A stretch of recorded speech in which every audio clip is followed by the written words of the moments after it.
el psicólogo José Efraín Rodríguez. Bienvenido. Raúl Camilo, a toda la audiencia, a toda la producción acá de WIPR, siempre es un gusto estar con ustedes.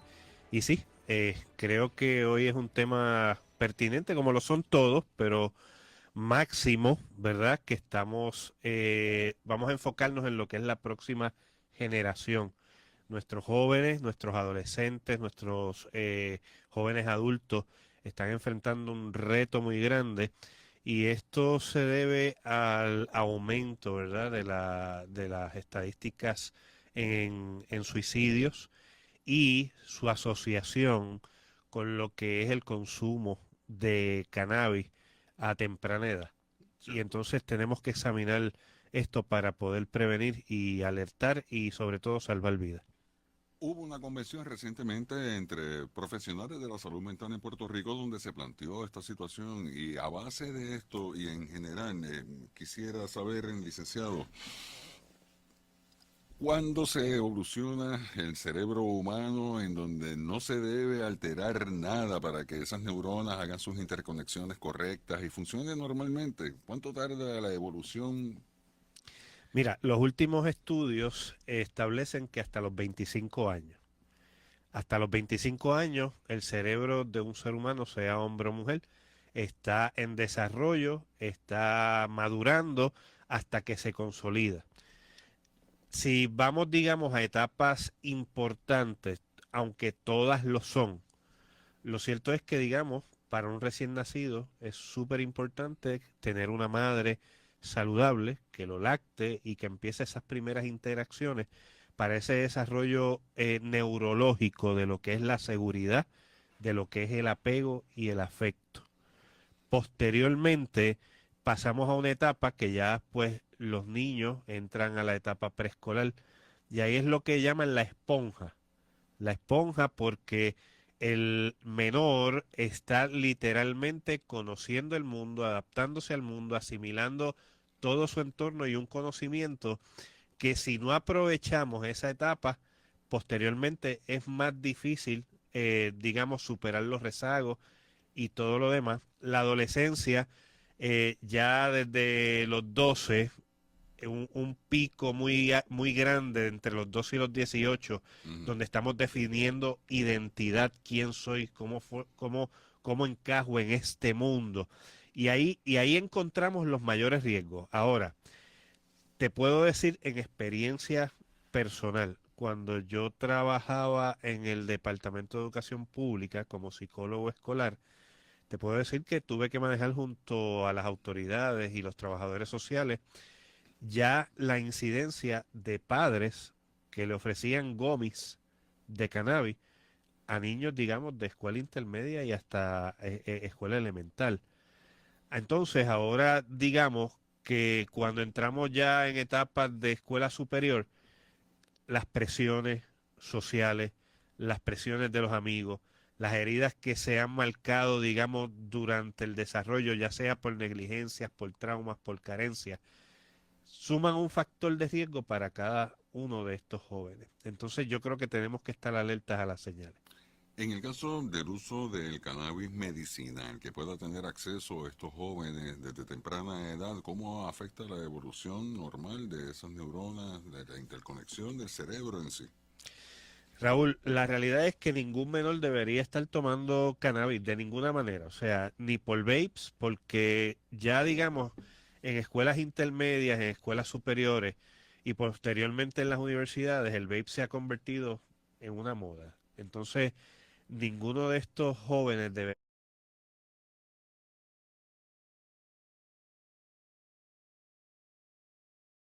tener acceso a un vape donde mezcle cannabis.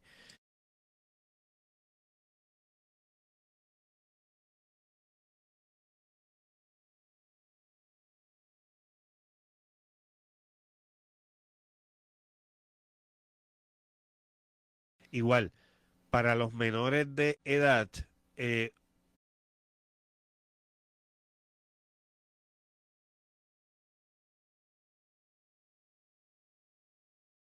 un gomi, unas gotitas, eso no es razonable, no está recomendado. El cannabis medicinal número uno, necesita una licencia. Aunque aquí en Puerto Rico se legalizó con García Padilla, ¿no? Si no me equivoco, la realidad es que usted necesita una licencia. Y esa licencia usted la puede obtener, pero usted debe estar bajo supervisión. Por lo tanto, ningún menor de edad debería tener acceso a esto. Enfatizo ahora, ¿cómo afecta el desarrollo? Número uno, empieza por carencias en el enfoque. Afecta directamente lo que es la atención, lo que es la comprensión y lo que es la retención de conocimiento. En general, memoria. Está nublado. Sí, bueno, la realidad es que más allá de nublado, que sí es un efecto, es que no logra atender, comprender lo que se le está diciendo. La memoria, digamos, de corto plazo es escasa. A veces se le olvidan las cosas del mismo momento.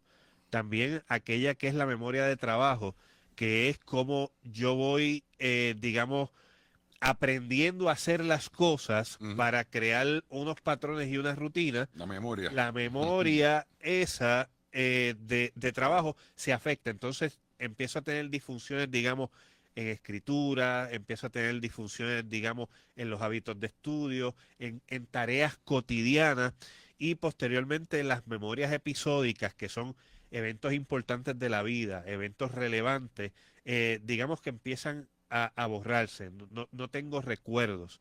Así que digamos que si hay un efecto directo a nivel neurológico, es en el hipocampo, que es esa memoria que tenemos.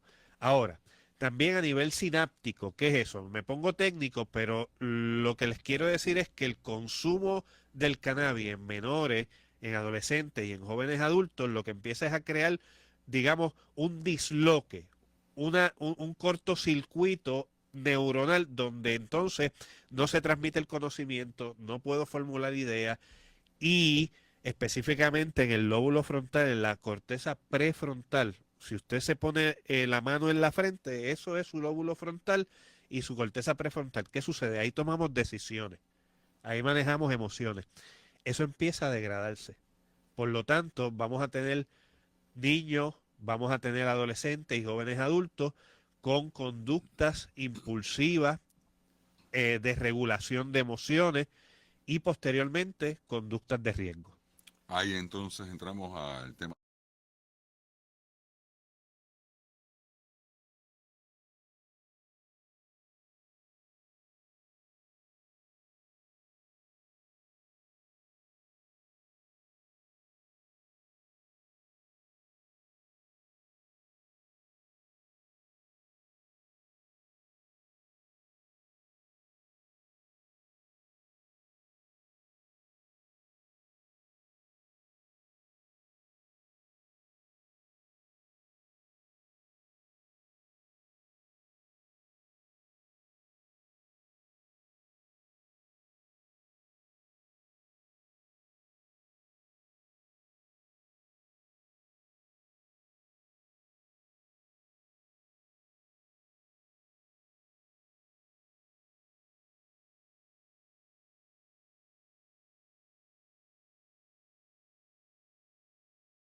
Serio. Sí, Y no es que lo que hemos planteado anteriormente no sea serio, pero es el preámbulo a la situación del suicidio, aumento del suicidio principalmente entre jóvenes, adolescentes y personas mayores adultas. Pero estamos enfocándonos principalmente con lo de los jóvenes. Relación que pueda tener el uso del cannabis, ya usted comenzó a elaborar que entonces inhibe esa situación de atención, uno, dos, también de altera la situación, la realidad en todo momento, puede minimizar hasta los efectos, porque lo que puede comenzar como una manipulación de emociones, me voy a quitar la vida si tú no haces esto, puede terminar derivando, sí, en la pérdida de una vida, en una tragedia. claro. Mira, y acá, iniciando con esto de la manipulación, ¿qué es lo que sucede? Cuando nuestros jóvenes, adolescentes, jóvenes adultos, empiezan en el consumo de drogas iniciales, como han querido presentar el cannabis, lo que sucede es que crea una dependencia. Crea una dependencia, ¿por qué? Porque como ellos dicen, y lo veo en la oficina y lo veo en las escuelas, pues es que me da una nota, me da una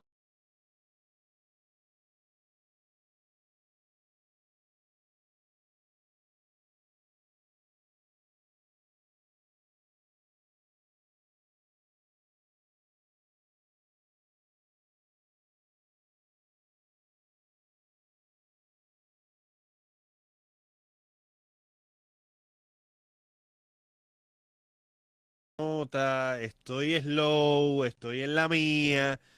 Entonces, la recurrencia hacia ese estado de ánimo que ellos perciben como paz, calma y estabilidad ya se vuelve más frecuente. Si no obtengo lo que quiero, pues empiezo a afectar el entorno familiar, ya sea con buscar dinero, robar cosas, ponerme impulsivo para poder obtener la droga que necesito, que Esa quiero. dopamina constantemente. Claro, porque entonces ya mi química está alterada. Entonces, ¿qué es lo que sucede aquí? Eh, ¿Cómo se correlaciona con el asunto del suicidio? El suicidio tenemos que, y esto lo he discutido en varios medios de varias maneras, nadie se suicida de la nada. O sea, el suicidio ya es la terminación ciertamente de la vida, pero viene en un proceso de acumulación, viene en un efecto de bola de nieve. ¿Cómo empiezan estas cosas? Bueno, número uno, hay que examinar si nuestros adolescentes tienen trastornos mentales, algunas condiciones que ya de por sí ellos tienen genéticamente, biológicamente, físicamente, que llevan a una, digamos, vulnerabilidad mayor. Si usted tiene ya ese diagnóstico,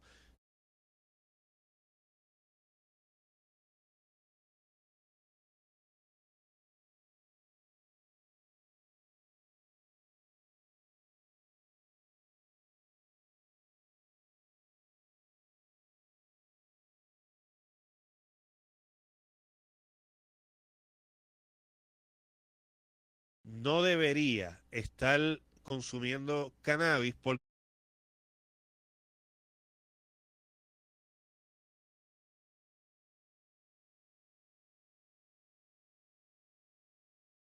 ¿qué es lo que sucede? Digamos que es como subirle el volumen al radio de cantazo. Mis sentidos se alteran, Ujú. maximizan las cosas, por lo tanto, el proceso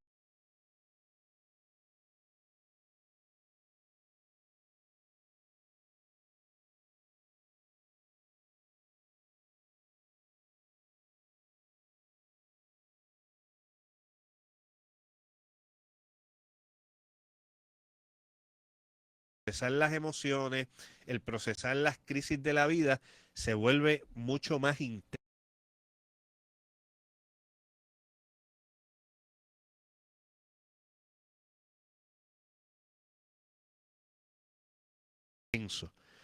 Añádele a esto, si ya yo vengo con una carga de trauma, abuso sexual, abuso físico,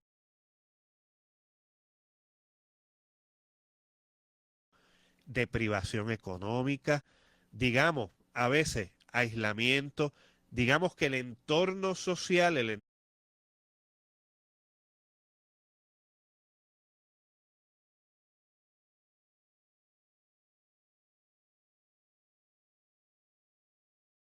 entorno de la comunidad o el entorno del hogar, ya han provocado unas heridas.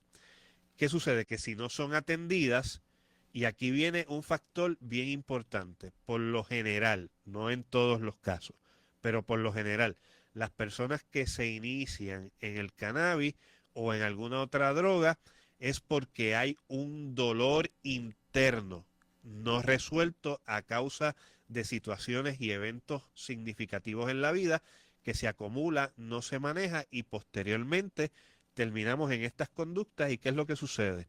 El suicidio llega cuando ya se pierde el sentido, la esperanza y el propósito. Entonces el cerebro entra en un estado de inconsciencia y simple y sencillamente la persona simplemente se quita la vida. Pero partiendo de la premisa que el cerebro nunca quiere morir, Sí, que siempre quiere prevalecer, entonces aquí se establece que justamente el 93% de los casos de suicidio se pueden prevenir, porque prácticamente el 98%, si lo redondeamos, la generalidad de las personas que tienen algún tipo de amenaza de suicidio o que han amenazado con privarse de la vida, no necesariamente se quieren privar de la vida. sí, correcto. Y lo has dicho muy bien. La realidad es que la naturaleza humana no es para la muerte. O sea, sabemos que nacemos para morir, pero cuando estamos en estados de conciencia, nadie, El nadie cerebro va a quiere luchar morir. constantemente. Sí, definitivamente, o sea, podemos estar en altos momentos de presión, pero pueden venir pensamientos de muerte, pero ese pensamiento de muerte no es una idea suicida y hay que aclarar entre pensamiento de muerte e idea suicida. El pensamiento de muerte muchas veces es un mecanismo de defensa hacia el escape de las situaciones. ¿Por qué? Porque no encuentro alternativas, opciones o soluciones a lo que estoy viviendo, por lo tanto,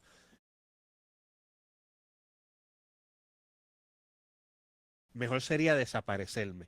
Por eso yo creo que, como tú dices, hay señales. Si usted las detecta, por ejemplo, un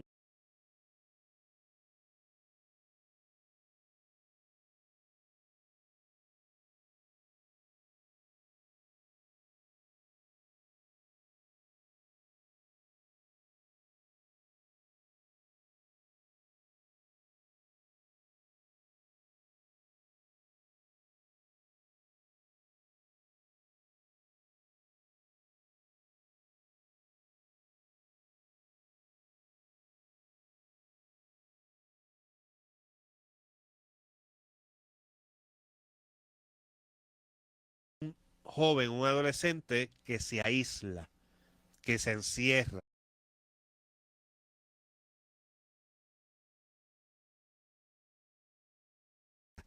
que está en el cuarto, que tiene pobre higiene, que solamente está metido, digamos, en las redes sociales o en su teléfono.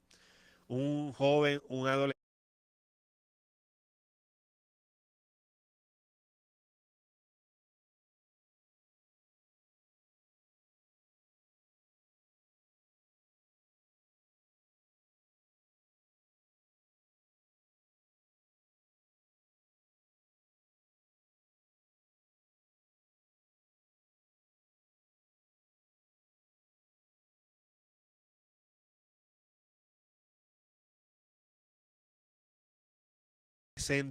que tiene conductas disruptivas, porque a veces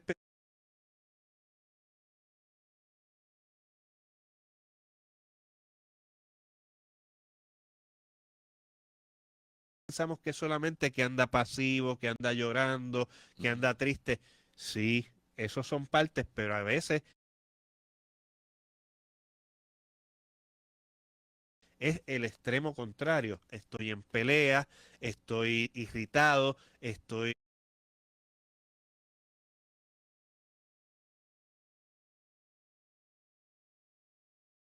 que disparo de la baqueta, como uno dice, mecha corta, muy impulsivo. Entonces, son conductas que usted tiene que estar pendiente y alertar. Otra cosa, autolesiones.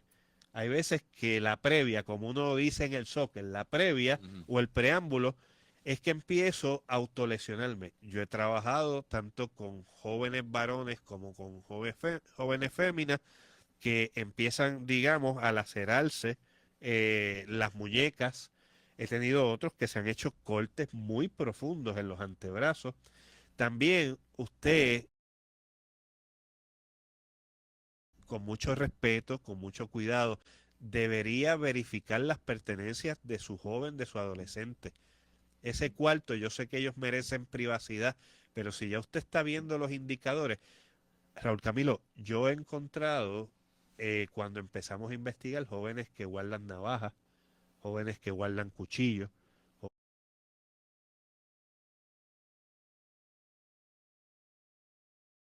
jóvenes que tienen cables, cordones guardados. Entonces, este tipo de cosas hay que de vez en cuando hacer una intervención, puede ser acompañado del mismo joven si es que las circunstancias y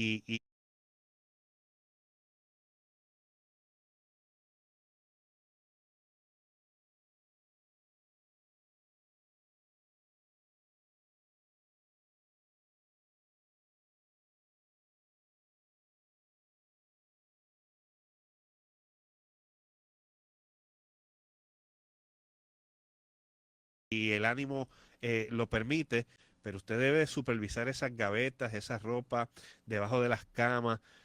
No es que se vuelva, digamos, ahora el inspector Gadget y Psycho, en términos de que usted ande, ¿verdad?, en la perse, como le dicen, pero sí, periódicamente chequee las redes sociales, porque ahí hay otro indicador. En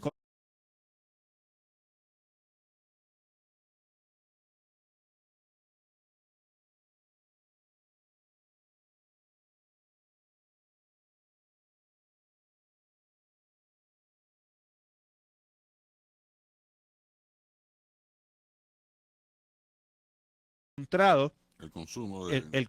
no solamente el consumo, es que empiezo a enviar señales en las redes. Por darte un ejemplo, una mamá en una ocasión me escribe, mira, acabo de ver la red social de mi hijo y puso tal cosa.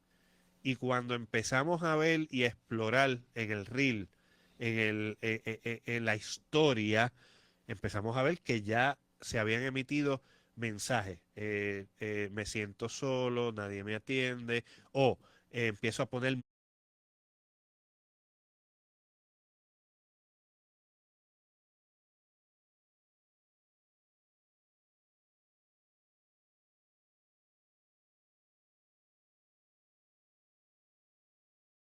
música o canciones con unas letras extrañas, o con un contenido oscuro, empiezo a subir imágenes que simbólicamente dan tendencia a un problema, a una situación no resuelta.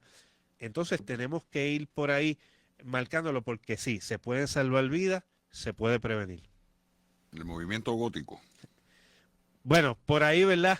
Los muchachos, Un movimiento oscuro, pesimista y todo ello. Profesor, hay una situación también, me ha tocado personalmente, personas que no dieron ningún indicio, personas que se mostraban felices.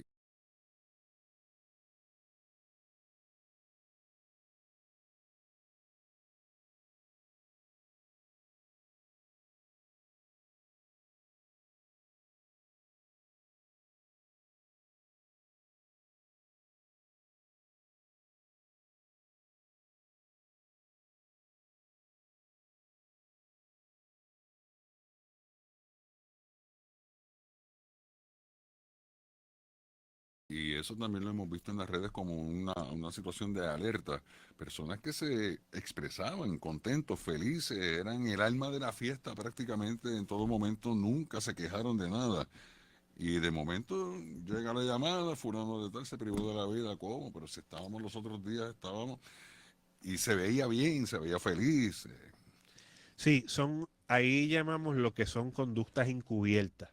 Porque fíjate que hasta ahora te he hablado de las más notables, Por eso que son mismo, los pero entonces extremos. estamos en las menos susceptibles a uno captarla. Claro, y mira, ahí vuelvo. Yo tuve un caso de una dama que viene a terapia porque precisamente su pareja, de la nada, se quitó la vida. Ese es como ella lo describe. No lo vi venir. No pude hacer, Exacto. no pude hacer nada. Y entonces queda la culpa.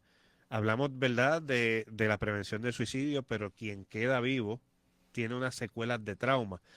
Entonces, ¿qué es lo que sucede? En estas conductas encubiertas hay digamos, un fingimiento. Eh, yo quiero mostrarme como una persona feliz, una persona adaptada, quiero presentarme como una persona tal vez jovial que interactúa, pero digamos, vamos a algunas señales. Verifiquemos esos mensajes de texto. A veces empezamos a hacer como pequeñas despedidas, despedidas muy sutiles. Cuando yo me vaya, Ujú. cuando yo no esté, o mira, algún día tal vez yo no voy a estar por aquí. Otras cosas, empezar a regalar, digamos, prendas o algunos asuntos que son muy personales. Te voy a dar un ejemplo. Este reloj que está aquí, yo tengo años con este reloj y este reloj me lo regaló mi esposa. Para mí tiene un valor significativo. Ahora, imagínate que de repente yo empiezo a decirte, no, mira, toma ese reloj, toma Ujú. esta sortija, o toma esta prenda, o toma este artículo. Eh, Sí, llama la atención. claro, Porque si le tienes un aprecio sentimental, y a veces, si no conocemos ese aprecio, yo te lo estoy describiendo ujú, aquí, pero ¿Es usual ese tipo de regalo? No, no, para nada. Entonces yo tengo que ver cuáles son los motivos de estar dando regalos o concesiones fuera de tiempo o fuera de época. Volvemos, no es que uno se convierta en un fiscal preguntando, pero uno tiene que hacer las preguntas correctas. De la misma manera, yo creo que, volvemos, tenemos que explorar aquello que es socialmente aceptable, porque un regalo es socialmente aceptable. Sí, Entonces, pero detrás de ello siempre hay un motivo. correcto, igual. Si yo soy el alma de la fiesta y estoy llamando demasiado la atención, ya yo estoy, digamos, siendo demasiado extrovertido, tengo que ver si es un asunto de la personalidad, que yo sea Ujú, así, o también que estoy dando un aviso ujú. de que véanme, nótenme, porque en el caso de los varones, Raúl Camilo, nosotros los varones somos generalmente muy reservados. Y no encontrar, digamos, cómo solucionar las cosas, cómo atenderlas, eso para nosotros es degradar nuestra masculinidad. Por lo tanto, no esperes de un varón a que se siente a llorarte, a que se siente a decirte todo. Incluso a veces son los más difíciles de llegar a la terapia, porque piensan que eso ni tiene sentido. Por lo tanto, el varón tiene mayor vulnerabilidad. ¿Por qué? Por las exigencias sociales. Y Sí. de la misma manera, es más contundente en la toma de decisiones porque lo hace con disparos, lo hace de una forma contundente que lo pueda lograr. Disculpe la interrupción, No, no, no, para licenciado, en la nada. exposición que está haciendo, pero es que me viene a la mente si uno observa que pueda uno referir a algún especialista de la salud mental a una persona que esté expresando estas manifestaciones, pero si la persona no desea recibir tratamiento, ¿cómo se procede? Y no estoy hablando de una 408, no es un ingreso obligado en contra Sí, de la voluntad, no. Estoy hablando de que estoy observando a un compañero, X o Y, este tipo de situación y digo, a mí me gustaría hablar con el licenciado José Efraín para que, no sé, lo observe, lo vea, se puede hacer, cómo se hace ese acercamiento a un individuo que, digamos, ni sabe que está en depresión, que está en riesgo de cometer suicidio, pero sí es visible que está pasando por un mal momento. sí. Bueno, lo primero que decimos es dele acompañamiento. Hay veces que la persona lo que necesita es alguien significativo al lado o alguien que pueda, digamos, hacerse presente. Cuidado con eso, porque no es crear una dependencia ahora y un apego o una codependencia de la persona, pero a veces lo que necesitamos es un alguien que esté ahí. Por lo tanto, sí, usted puede hacer el acercamiento, pero vamos a ponerlo así. Empiece haciendo un vínculo de confianza. Acérquese, cree esa empatía, preste el oído, no haga juicios, no recrimine, porque estamos para salvar, no estamos en un juzgado.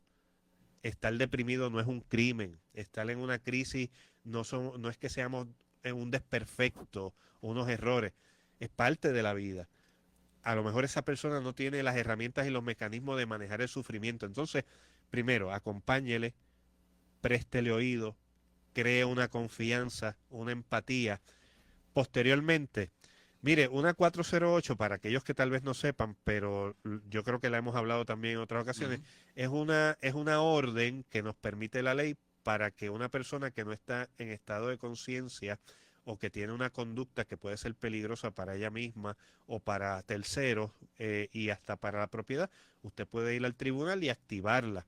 Y en ese caso, si usted ve ya una conducta de riesgo, automáticamente use ese derecho de ley. Pero en el caso que no sea necesario, mire, posteriormente, a veces todavía queda el estigma de, bueno, vamos al psicólogo, vamos al psiquiatra, y si usted le tira esa de golpe, a lo mejor Ujú. diga sí, pero en la gran mayoría de los casos es, yo no estoy mal, yo no estoy loco. Pero hay otros recursos, por ejemplo, centros de base de fe. Iglesias, hay iglesias que tienen centros de consejería. Y a veces, entrando por la fe, la gente tiene algún tipo de fe, algún tipo de creencia, usted lo puede ubicar, digamos, con el cura, con el pastor, con el ministro, para recibir una consejería pastoral, espiritual. Igual, usted tal vez pueda ubicarlo con algún consejero, con algún coach de vida. Claro, lo ideal sería llegar al especialista, que es el psicólogo, que es digamos, el psiquiatra, sino a una sala de emergencia. Pero estos son recursos que usted puede ir ubicando igual. eh, Busque algún familiar, algún amigo que sea representativo para esa persona, haga equipo. No es que se entrometa en la vida, pero ciertamente busque apoyo porque estas personas silentemente, es una contradicción, pero silentemente a gritos están Están pidiendo pidiendo ayuda. acompañamiento.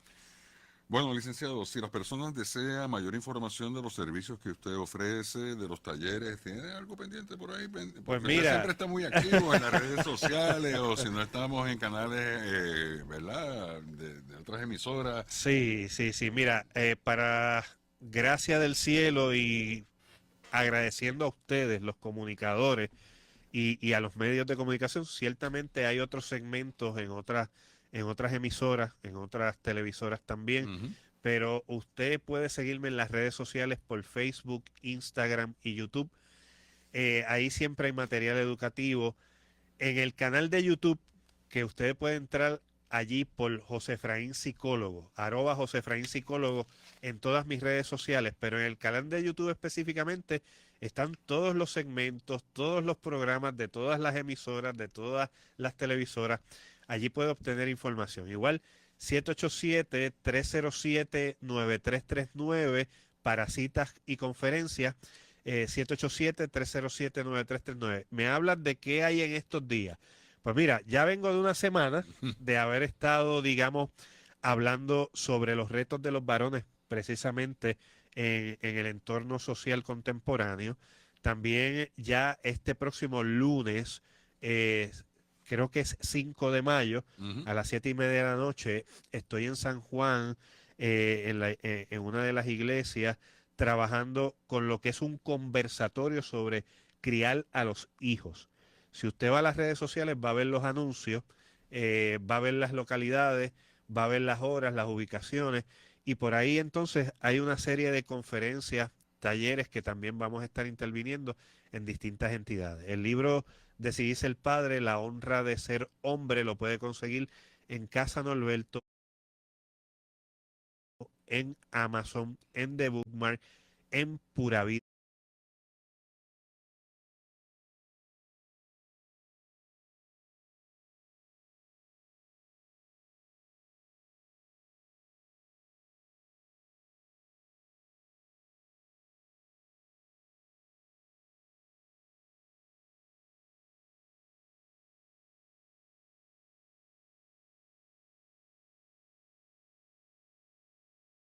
Books. Y hoy hicimos el segmento e inmediatamente comenzamos la segunda hora porque usted tiene un compromiso aquí con nosotros también en WIPR Televisión, así que mucho Sí, éxito como siempre. allí, gracias Raúl Camilo por el espacio. ¿Qué va a tener hoy? Pues ¿Qué se mira, discute? allí en un buen día no se lo puede perder, tiene que prender ese televisor, tiene que ir a Facebook, así como usted se conecta, informe 9:40 tempranito por Facebook, por el 9:40 AM y por Eso es las así. distintas plataformas. Mire, en un buen día, hoy voy a estar tocando el tema de la prevención del maltrato hacia la mujer y cómo atender si ya usted ha sido víctima. Vamos a dar estrategias, vamos a hablar de los tratamientos y cómo como familia, como individuos, podemos abordar a estos familiares, igual a estos amigos, para poder acompañarlos en la superación de ese trauma y de ese evento tan contundente en la vida de mujeres y hombres, porque el abuso sexual no se limita a un género, sino que a veces sucede a temprana edad o también en edades maduras. Muchas gracias siempre, licenciado, y es parte del compromiso, parte de los muchos compromisos que tiene la emisora del pueblo de Puerto Rico en dar a conocer esto. Y también adelantamos que este próximo martes, un martes sí, un martes no, tenemos aquí en presencial a la Red Nacional de Albergues de Violencia de Género, en donde aquí se exponen los trabajos que estos 9 albergues que configuran esta red están haciendo en beneficio de la mujer maltratada principalmente y sus familiares e hijos. También la ayuda que le brindan a hombres maltratantes, que eso muchas personas desconocen, que hay organizaciones que también a eso se dedican. Así que mucho éxito, ¿no?